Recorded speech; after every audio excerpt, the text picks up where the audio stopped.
Silicon city ಬೆಂಗಳೂರಿನ ಚಾಮರಾಜಪೇಟೆಯಲ್ಲಿ ಅಮಾನವೀಯ ಘಟನೆಯೊಂದು ನಡೆದಿರುವಂಥದ್ದು. ಇದು ಈಗ ವ್ಯಾಪಕ ಆಕ್ರೋಶಕ್ಕೂ ಕೂಡ ಕಾರಣವಾಗ್ತಾ ಇದೆ.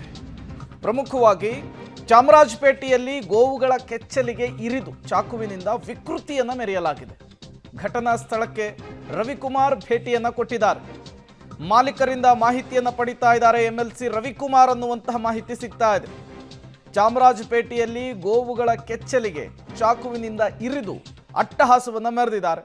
ಈಗಾಗಲೇ ಬಿಜೆಪಿ ಹಲವು ನಾಯಕರುಗಳು ಭೇಟಿ ಕೊಟ್ಟಿದ್ರು. ರವಿಕುಮಾರ್ ಕೂಡ ವಿಸಿಟ್ ಮಾಡಿದ್ದಾರೆ. ಕೂಡಲೇ ಈ ಒಂದು ಅತ್ಯಂತ ಕರುಣಾಜನಕ ಪರಿಸ್ಥಿತಿಯನ್ನು ನೋಡಿದ್ರೆ ಕಣ್ಣೀರು ಬರುತ್ತೆ.